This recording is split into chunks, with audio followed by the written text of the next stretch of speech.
새만금개발공사와 새만금개발청 그리고 군산시가 고군산군도 케이블카 설치 계획을 발표했습니다. 이 고군산군도 케이블카 계획은 예전에도 몇 차례나 거론은 됐었지만 번번이 반대 의견에 부딪혔었는데요. 이번에도 해결해야 할 과제들이 적지 않아 보입니다. 그래서 오늘 이슈 인사이드에서는 고군산군도 케이블카 설치를 앞두고 해결해야 할 문제, 그리고 이 사업이 새만금 관광에 미칠 영향에 대해서 이야기 나누겠습니다.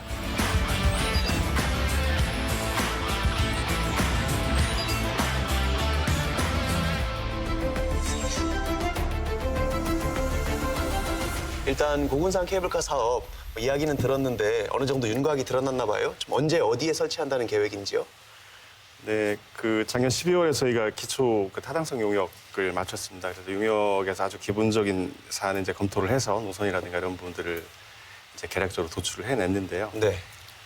굉장히 많은 그 안을 가지고 협의를 하고 저희들이 검토를 했는데 일단 저희들이 도출한 안은 신시도에서 문효도에 이르는 한 4.8km 정도 연장의 그 케이블카 안을 저희들이 도출을 했습니다. 예상 사업비가 계략적으로 한 1,000억 원 정도 안팎으로 이렇게 소요가 될 것으로 저희들이 예상을 하고 있고요.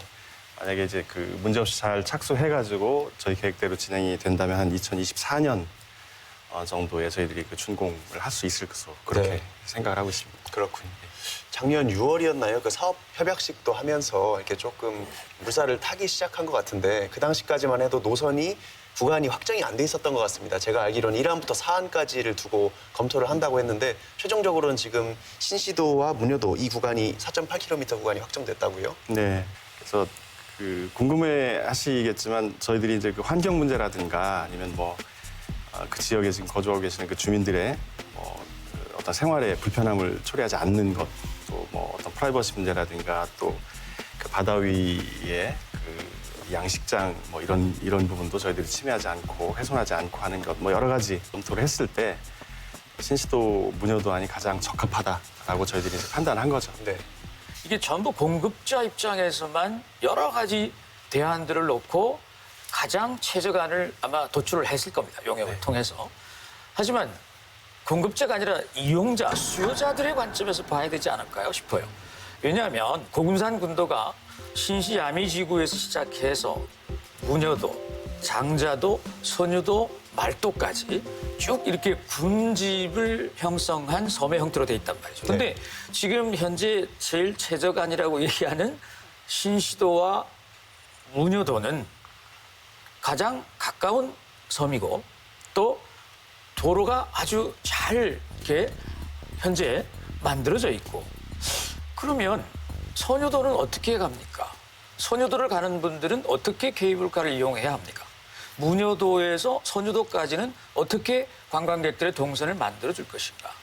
물론 환경 문제, 의민들의 어떤 피해 문제 여러 가지를 고려해서 결정을 했겠지만 만약에 수요자 입장에서는 나중에 굉장히 좀 황당하지 않을까? 다른 곳을 한번 볼까요? 통영. 미륵산을 가려면 등산을 하지 않으면 케이블카를 반드시 타야 합니다. 그래서 성공하는 겁니다. 여수도 마찬가지입니다. 여수도 물론 도로가 있긴 합니다만 굉장히 우회해서 가야 되는 이거 목적지까지 접근성이 그다지 좋지 않은 경우에 이걸 이용을 많이 하게 되는데 우리는 만약에 이렇게 시점과 종점을 이렇게 만들어 놨을 때 나중에 과연 수요자들 입장에서 이게 어떠한 좀 고민은 사실은 돼요. 여러 가지를 했겠지만. 수요가 얼마나 유발될 것이냐에 대한 또 의문도 제기해 주셨고요. 예. 한번 답변 들어볼까요? 일단 저희들이 생각하고 있는 케이블카는 목적이 교통수단으로서의 목적보다는 이제 관광 자원으로서 저희들이 활용을 하려고 이제 생각을 하고 있고 그로 인해서 이제 관광 수요를 좀 확보를 하고 또 여기 사람들이 많이 와서 모이고 하게 되면 그로 인해서 이제 민간 기업들이 그동안 투자하지 않았던 민간 기업들이 좀 와가지고 호텔이라든가 리조트라든가 다른 어떤 관광 기반 시설들도 투자를 할 수 있는 그런 어떤 여건을 좀 우리 공사가 마련을 하는 게 좋겠다. 공공에서 나서서 그런 차원에서 진행을 하는 것이라서 만약에 추가로 지금 교수님께서 지적하신 그런 부분이 필요하다면 일단 이 사업을 진행을 하면서 그런 부분도 추가적으로 검토를 하고 해서 또 다른 그 도서나 이런 부분 이런 데 사시는 그 주민들의 어떤 편익이나 이런 부분도 충분히 고려한 어떤 다른 대안도 또 나올 수 있지 않을까 하는 생각을 합니다. 근데 좀 사전적으로 궁금한 것 중에 하나가 1인당 요금, 성인 기준 1인당 요금을 얼마로 책정하신 건가요? 그 용역에서? 자료가 지금 저는 찾아봤는데 하나도 없더라고요. 그 책정이라기보다는 이제 검토를 한 예. 이제 결과 성인 기준으로 19,000원 정도로 일반 그 캐빈인 경우에는 책정을 하고 예. 이게 이제 크리스탈 캐빈이라고 그 잘 아시겠지만 이제 바닥이 이렇게 투명해서 조금 더 이제 스릴 있고 한 그런 것들은 뭐 한 24,000원 정도 이 정도 책정하면 확정하겠다는 그런 의견 제시는 있었어요. 그런데 네. 이제 그거를 뭐 확정적인 것처럼 말씀드릴 수 있는 상황은 아니고 네. 이게 이제 일종의 검토 결과 이렇게 하면 좋겠다는 일종의 제안이기 때문에 뭐 방금 말씀하신 네. 가격으로 보면은 전국 최고 금액이네요? 아니에요. 그렇지 않습니다. 그래요? 네. 저는 여기에서, 그러니까 물론 이게 확정이 안 됐지만, 목포 같은 경우에 3.2kg인데, 이제 일반이 성인 기준으로 22,000원이고, 크리스탈 같은 경우에 27,000원이거든요. 네, 네. 그렇습니다. 근데 이제 여기가 4.8kg니까 신시도하고 문효도는 4.8kg면 저는 더 그 비용이 높겠다, 이용 비용이. 그러면 그걸 또 관광객들이 감당할 수 있을까? 이제 그런 생각을 해봤기 때문에 방금 처장님께서 말씀하신 19,000원이나 22,000원 정도면 어떤 수익을 창출할 수 있을까? 이제 이런 의견이 있는 거고요. 저도 그 노선에 관련해서 이제 한마디 하고 싶은데, 물론 이제 시공자나 아니면은 관광객도 중요하지만 저는 그 지역에 살고 있는 주민들이 제일 중요하다, 우선시 되어야 된다. 왜냐하면 새만금 사업으로 인해서 그 생계나 생존에 대한 문제에서 가장 큰 손해를 보거나 영향을 받는 분들이 그 도서 지역의 주민들이세요. 일단 신시도에서 선유도일 때는 문효도 주민들이 완전히 소외가 될 건데 그나마 신시도하고 문효도를 이었을 때는 문효도에서 시작을 해서 선유도, 장자도, 대장도까지 갈 수 있는 어떤 코스가 생기겠구나. 그래서 어떻게 보면 이 신시도와 문효도 구간은 주민들 입장에서 볼 때는 모두가 골고루 좀 혜택을 받을 수 있는 노선이 아닌가. 이번에 구간 선정 과정에서도 좀 그런 지역 주민 간의 이해관계나 이런 것들도 많이 고려하셨나요? 그 굉장히 중요한 그 요인으로 고려를 했습니다. 지금 그 말씀해 주신 것처럼 이제 그 주요한 섬을 이제 얘기를 하면 이제 신시도, 문효도, 선효도잖아요. 근데 문효도가 이제 가운데에 있습니다. 위치가 뭐 장자도까지 있지만 그 길은 저희들이 생각할 때 그 문효도 쪽에 만약에 그 관광객들이 많이 이제 내리셔서 거기서 그 바로 나가시지 않고 만약에 그쪽에서 어떤 그 체류를 하신다면 지금 현재 그 신시도의 이제 개발 사업 중에 그 산림청에서 지금 한 36만 평 정도 그 휴양림 개발하는 프로젝트가 좀 진행이 되고 있고 또 선유도는 기왕에 뭐 해수욕장과 또 아름다운 풍광 지금도 이제 그 민간 위주로 해서 많이 이제 개발이 되고 있잖아요. 그래서 많이 다 방문들 하시고 하시니까 그 양쪽 섬으로 이렇게 퍼져서 좀 소비도 좀 하시고 이렇게 하면서 다시 또 이렇게 문효도로 모여서 거기서 다시 이제 밖으로 나가시고 하는 어떤 그런 관광의 그 행태라든가 이런 것들도 저희들이 고민을 많이 했어요. 그리고 지금 방금 말씀하셨던 것처럼 이제 선유도나 이쪽으로 좀 무리해서라도 만약에 라인을 그 결정을 했을 때 그 문효도의 소외 문제 이런 부분도 사실은 굉장히 중요하게 많이 생각을 했었습니다.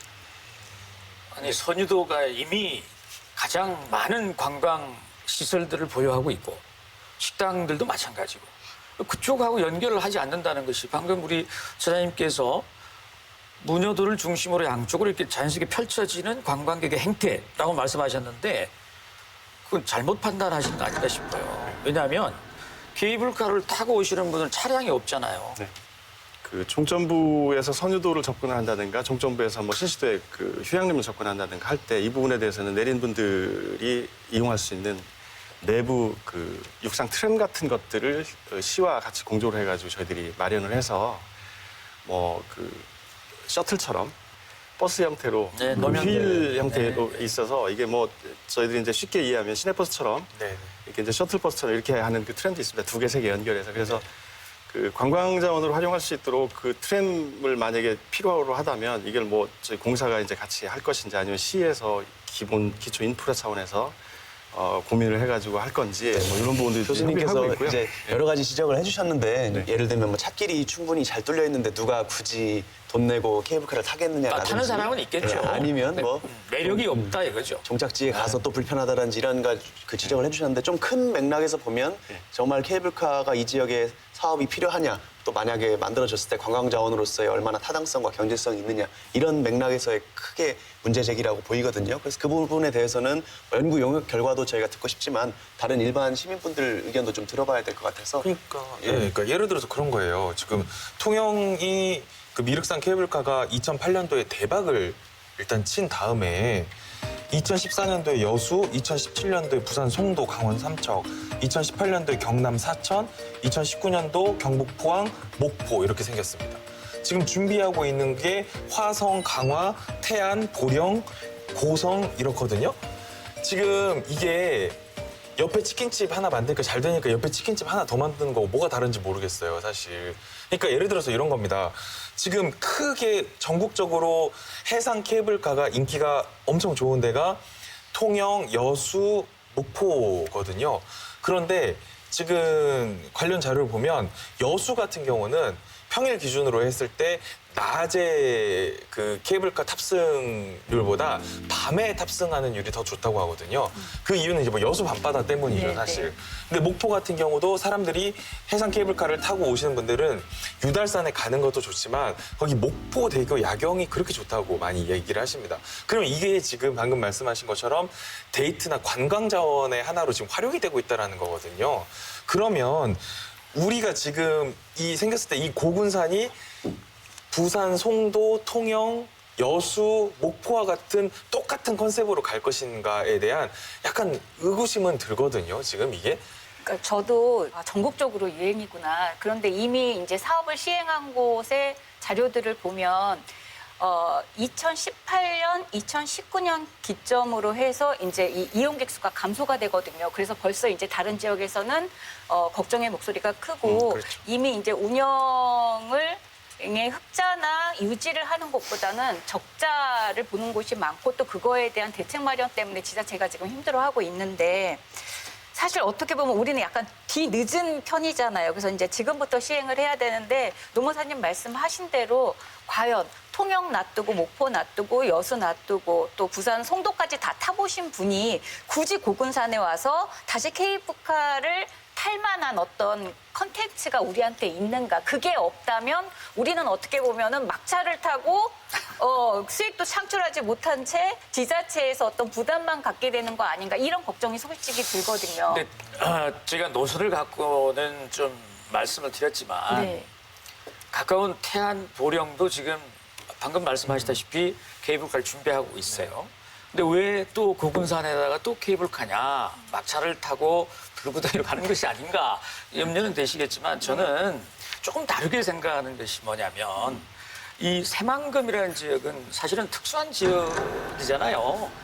아직 관광 개발은 아예 시작도 못한 지역이고 그래서 이것이 단순하게 관광객을 끌어들이는 집객 역할뿐만이 아니라 그로 인해서 새만금 지역의 관광 관련돼서 개발에 마중물은 될 수 있다. 저는 그렇게 생각을 하고요. 또 우리 대한민국 관광객들이 제일 좋아하는 것이 최고를 좋아합니다. 최장, 최고 뭐 이런 거.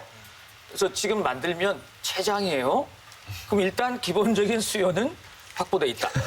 저는 그렇게 생각을 해요. 최장 최고 그거 유행 지난 거 아니에요? 아니, 세계적으로도? 그런데 예. 4.8km는 앞으로도 나오기가 좀 쉽지가 않을 것 같고 그래서 우선은 단기적으로 봤을 때는 필요하다. 다른 데서 많이 하기 때문에 우리가 안 해야 된다라는 그런 관점보다 하긴 하되 어떻게 하면 좀 더 지속 가능하게 이걸 만들어가는 것이 중요하다고 생각을 해요. 그러니까 왜 그러냐면요. 자, 아까 방금 말씀하신 것처럼 통영 케이블카를 예를 들면 2008년 개장 이래 2017년까지는 연평균 130만 명이 이용을 했습니다. 근데 2018년도에 107만 명으로 줄어들고 2019년도에 지금 90만 명에 불과했거든요. 거의 반절 정도 줄어드는 셈인데 원인이 뭐냐를 분석을 했어요. 그런데 이게 전 국민이 많이 애용한 것도 있고 뭐 그렇지만 결정타는 뭐냐면 통영이 잘 되니까 그 인근 지역 부산, 여수, 사천에 동시에 3개가 생겼고 지금 거제는 착공식이 들어갔습니다. 기공식이. 주변에 생기면 아무리 좋은 컨텐츠도 어떻게 안 되는 겁니다. 이게. 그런데 새만금 기준으로 봤을 때 보령, 태안, 지금 당진, 화성, 서해안 라인에 지금 동시에 4개가 지금 짓고 있는 거거든요. 나눠먹기 게임, 제로섬 게임이란 말이에요. 그러니까요. 그런데 새만금은 저는 그래도 가능성이 충분히 있다. 그리고 많은 우리 전라북도에서 많은 국제적인 대회들도 유치하고 그러면 사실 뭔가 아주 액티브한 거리가 있어야 되지 않을까요?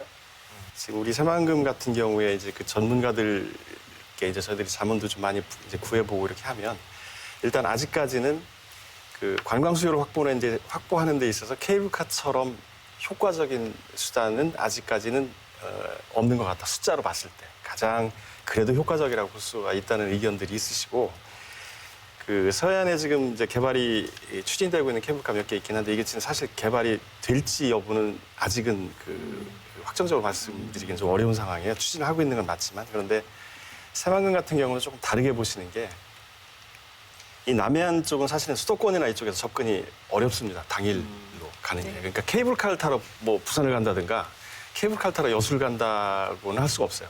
이 고군산 케이블카, 새만금에 만약에 케이블카가 설치가 되면 기본적으로 수도권에서 그 아침에 내려오셔서 여기서 뭐 케이블카 타고 공산군대도 좀 보시고 선유도 갔다가 뭐 먹고 군산시에 들려서 뭐 이렇게 좀 놀고 저녁에 올라갈 수 있는 충분한 그 거리가 돼서 케이블카 하나만 가지고도 이제 그 수요나 이런 것들 예측하시면서 예상하는 것보다는 사실 더 나올 가능성이 많다는 얘기를 하시고요. 그 어렵다고 말씀하시지만 여수는 아직도 보면 연간 한 200만 명 정도는 타고 있고 그다음에 목포 최근에 개장한 목포도 지금 3개월 운행했는데 지금 50만 명이 탑승을 했다고 합니다. 그래서 뭐 충분히 그런 그 저희들이 기대하는 역할을 할 수 있을 거라고 생각합니다. 만약에 사업을 들어간다고 하면 그 사업비는 어떻게 조달해서 운영은 누가 하는 건가요? 원래 그 시와 이제 그 반반 이렇게 구도로 해가지고 추진하는 걸 기본적으로 이제 시와 이제 협의를 했었고요. 그래서 그 재원이 그 시에서는 이제 재원을 어떻게 할 것인지 물론 그 시에서 이제 그 부분을 논의를 좀 하실 겁니다. 그래서 그 부분은 이제 시에서 확정해서 알려주실 것 같고요. 저희 공사는 저희 공사 자체 재원 얼마든지 확보할 수 있거든요. 그래서 재원 확보에 대해서는 이제 큰 문제가 없을 것으로 저희는 보고 있고요.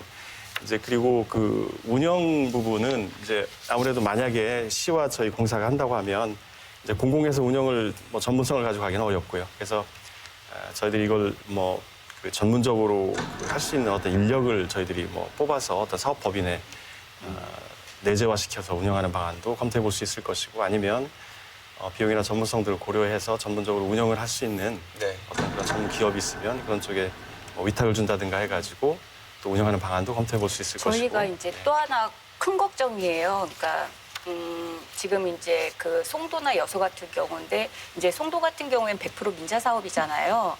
그랬을 때 지금 그 부산시하고의 그 불공정한 거래 때문에 지금 시민단체나 지역 주민들이 많은 이제 항의를 하고 있는 거예요. 그러니까 계약 조건이 어떻게 되냐면 100% 민자 사업이긴 한데 20년간 무상 임대에 그리고 그 주변에 상가에 대한 임대료까지 전액이 다 그 민간 기업에게 가게 돼 있습니다. 그리고 20년 후에 기부 체납을 하게 돼 있어요. 이게 무슨 말이냐면 노후시설 철거하는 뒤처리하라는 얘기이고 20년 동안 모든 개발 이익, 운영 이익이 민간 기업에게 간다는 얘기예요. 그래서 그러니까 이거가 실행이 될지 안 될지는 모르겠지만 군산 같은 경우에도 추진을 한다면 이렇게 공공 개발 영역으로 가지 않는 한 오히려 그 이익은 민간 기업에게 가고 주민들에게 돌아오는 건 없고 나중에 지자체나 주민들이 환경 피해나 어떤 사후 처리에 부담만 지을 거다.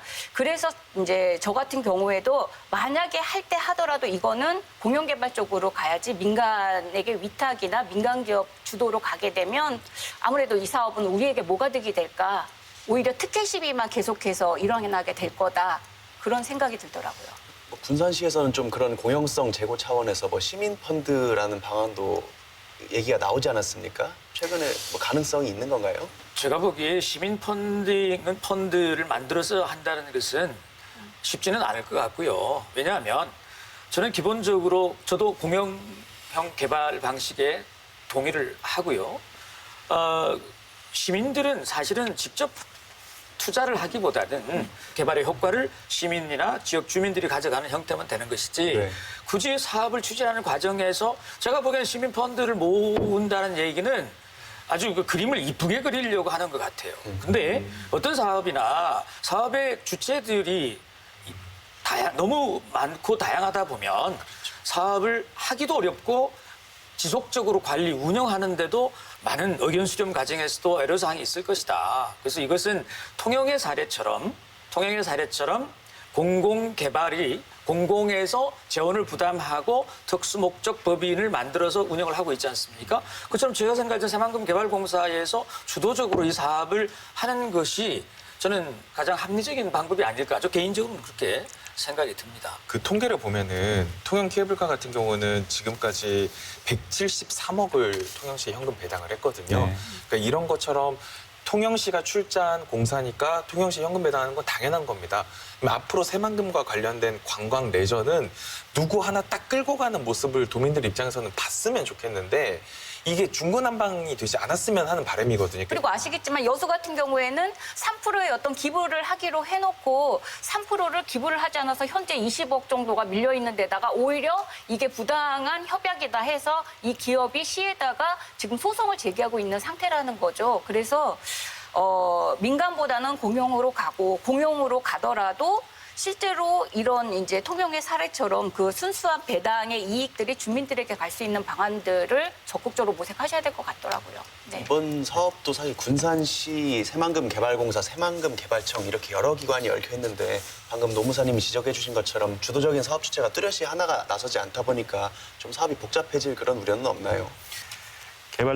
새만금개발청과 군산시 그리고 새만금개발공사 사실 역할은 명확합니다. 명확히 구분이 되어 있어요. 뭐 이 사업뿐만이 아니라 이제 일반적으로 그 군산시는 뭐 지자체인 것이고요. 이제 새만금개발을 주도적으로 그 기획하고 뭔가 앞으로 해야 되는 그 주체는 이제 공사 쪽으로 점점 이제 수렴이 되는 것 같고 그 새만금개발청은 새만금 그 사업 지역이 이게 이제 그 어떻게 보면 일종의 그 특별 어떤 그 경제구역 같은 이제 이렇게 돼 있으니까 그거를 주관하고 인허가를 하고 전체적인 그 기획을 하고 각 정부 부처 간 조율을 하고 하는 그 정책 기반을 하는 기관이잖아요. 행정지원도 하시고. 그렇죠. 네. 그래서 사업을 하는 것은 사실 이제 공사라고 생각을 하시면 되고 시는 어떻게 시민들에게 이걸 그 혜택과 편익을 나누고 어떻게 시가 좀 인벌브해서 그런 부분을 할 수 있을까 하는 차원에서 이제 시가 그 참여하는 거를 지금 검토를 하고 있는 것이라서 이제 실제 사업을 저희들이 이제 주도하는 것은 새만금개발공사에서 이건 이제 분리가 돼 있다고 이해를 해주시면 될 것 같습니다. 알겠습니다. 아까 교수님이 얼핏 그 1등급지 그 이야기 해주셨는데 생태 환경 보전 측면에서 사실 케이블카 찬반 논란 때 가장 많이 나오는 문제가 환경 훼손 우려 아니겠습니까? 네. 근데 아마 이번 노선 그 구간 선정하는데도 그 부분도 검토를 하셨을 것 같은데 얼핏 듣기로는 그 지주인가요? 철탑도 여러 개 세워야 되고 이런 과정에서 좀 환경 훼손 논란이 있을 수밖에 없을 것 같습니다. 그 부분에 대한 답변은 준비를 하셨을 것 같은데요. 그 노선 검토를 할 때 저희들이 제일 많이 이제 신경 썼던 부분 중에 하나가 이제 환경 문제죠. 아무래도 이제 그 다른 설례도 많이 있고 하니까 그래서 확정되기 전까지는 그런 그 주민들의 의견이라든가 또 저 걱정하시는 환경단체 의견이라든가 또 지방 환경청이라든가 환경부라든가 뭐 다 접촉을 하고 저희들이 해서 의견도 여쭤보고 또 저희들이 안이 나오면 확정이 되면 뭐 들고 가가지고 이제 그 부분에 대해서 여쭤보고 해서 어떤 제약 요인이라든가 우리가 반영해야 될 부분 반영하고 할 겁니다. 네, 마지막으로 고군산군도 해상 케이블카 뭐뭐다 한 줄 총평만 듣고 마치겠습니다. 고군산 군도 해상 케이블카 제가 이제 오래간만에 사자성어를 쓰고 싶었는데 노이 무공이 안 되게 노이 무공이 뭐냐면 애는 썼으나 공이 없다라는 뜻입니다. 네. 신사 독행이란 말이 있습니다. 신중히 생각하고 성실히 행한다. 네. 고군산군도 해상 케이블카 신중히 생각했는지 성실히 행할 수 있는지 의심스럽다. 이렇게 하겠습니다. 고군산군도 해상 케이블카 마중물이 될 수 있다. 고군산군도 해상 케이블카 새만금의 탯줄이다. 네, 저희가 탯줄과 마중물이 될 수 있을지 관심 가지고 지켜보겠습니다. 네, 잘 들었습니다. 감사합니다. 이슈 옥타곤에서는 다양한 사회 문제에 관한 제보를 받고 있습니다. 시청자 여러분의 많은 관심 부탁드립니다. 공공기관과 기업들이 전라북도를 어떻게 인식하는지 보여주는 사건들이 최근 연이어 발생했습니다. 수자원 발원지와 본댐을 전북에 두고 있는 섬진강의 관리를 광주로 이양하겠다는 한국수자원공사, 그리고 전북지사를 호남광역본부로 통합하겠다는 KT의 사례가 바로 그것인데요. 지역 간 불평등의 최소화, 그리고 상생과 공존의 가치가 새로운 화두로 떠오르는 요즘, 이들 기업의 행동은 시대 정신에 역행하는 것은 아닌지 다시 한번 묻지 않을 수 없습니다. 지금까지 이슈 옥타곤이었습니다. 감사합니다.